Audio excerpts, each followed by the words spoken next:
welcome to today's video.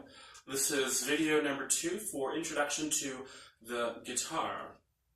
So right now we need to learn about how to hold our guitar. There are many different ways for us to hold a guitar. Let's start first with the classical way. There is a picture on page number 6 of the Classical Guitar Method Volume 1 book, and it shows an XY axis.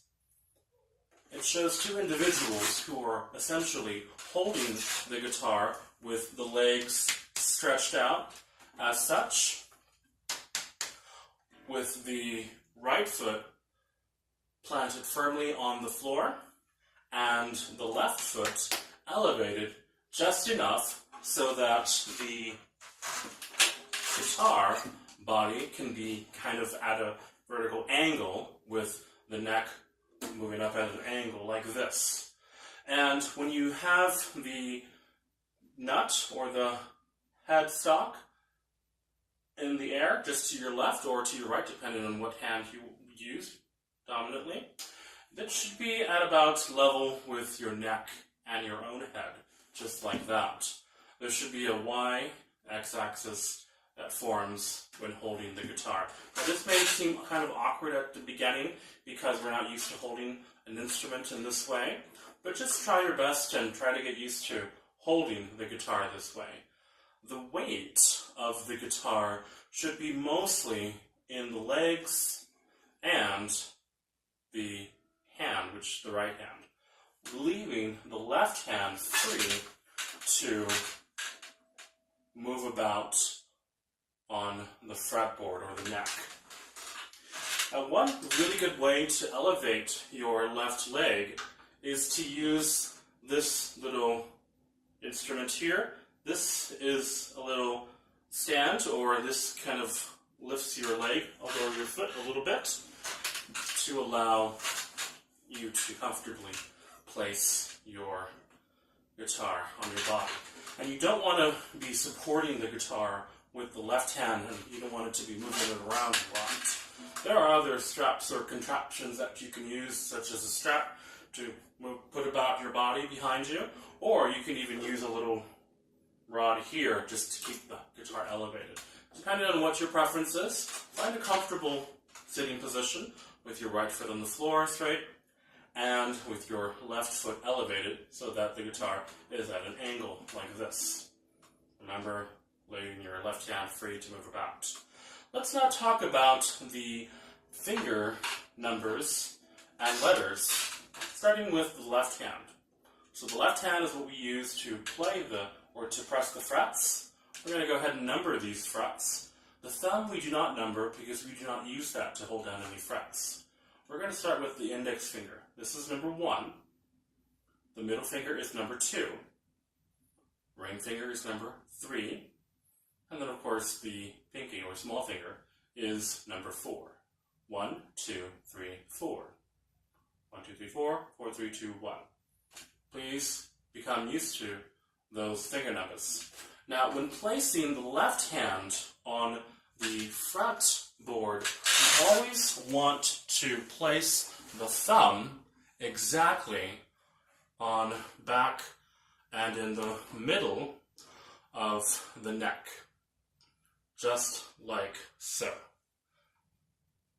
And then, after, I'm going to go ahead and show it to you this way, we place the thumb right on the back there, in the middle, allowing the fingers to freely press the frets on the front. There should be a little space between the thumb and the fingers. And we want that space to be free and open because sometimes we have to move our fingers this way and this way, this way, this way, etc., depending on the shape of the chord or the fingering. So remember, in the back, in the middle, and then allowing the fingers to come straight out like this. There may be a tendency for us to shape the hand like this, allowing the left left part of the hand to rest against the bottom of the neck, and that kind of puts the fingers at an angle. We also may want to squeeze the neck, allowing the thumb to come over the top part of the neck. We want to try to avoid that as much as possible, especially when playing classical music on the guitar. If we have a very thin electric guitar or a popular steel string guitar, and our hand is just so big, I suppose it's fine. But for now, your rule of thumb is to keep it in the back center, allowing the fingers to be straight and the hand to be straight over the fret. One way to check to see if it is straight is take your fingers, place them under the neck like this, and straighten them out. Notice how the fingers are all straight underneath that neck, pressed against the bottom. Then bring them back out onto the fret. Always keep your arm, wrist straight as well. Try not to do this or to do this, okay? Always keep it nice and straight and relaxed. And of course, that should be easy to do because the weight is right here. Okay, so now that we've talked about holding with the left hand, let's talk about the right hand, the hand we use to strum or pluck the strings. So the right hand, we have finger numbers or letters. The thumb is called P. The index finger is I. Middle finger is M. Ring finger is A. And the small finger is C. P-I-M-A-C, or PIMAC. P-I-M-A-C, C-A-M-I-P, PIMAC. So always think about PIMAC. For the beginning exercises, we're mostly going to be using the I and M, which is the first finger and the middle finger. Okay, so when placing your fingers or the right hand over the guitar body, we want to kind of place it not exactly on top of the bridge, but just a little bit above towards the edge or the very opening of the guitar hole or the sound hole. Okay, and so when we place the hands kind of like at an angle, we don't want to bend like this because that causes tension here in the wrist. But just at an angle enough so that we can reach the bottom finger, or C, on string number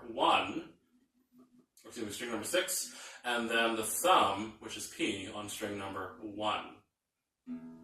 Go ahead and place and put your fingers over any of the strings. See if you can reach C on this last string, and then P with the first string, and pluck them both together.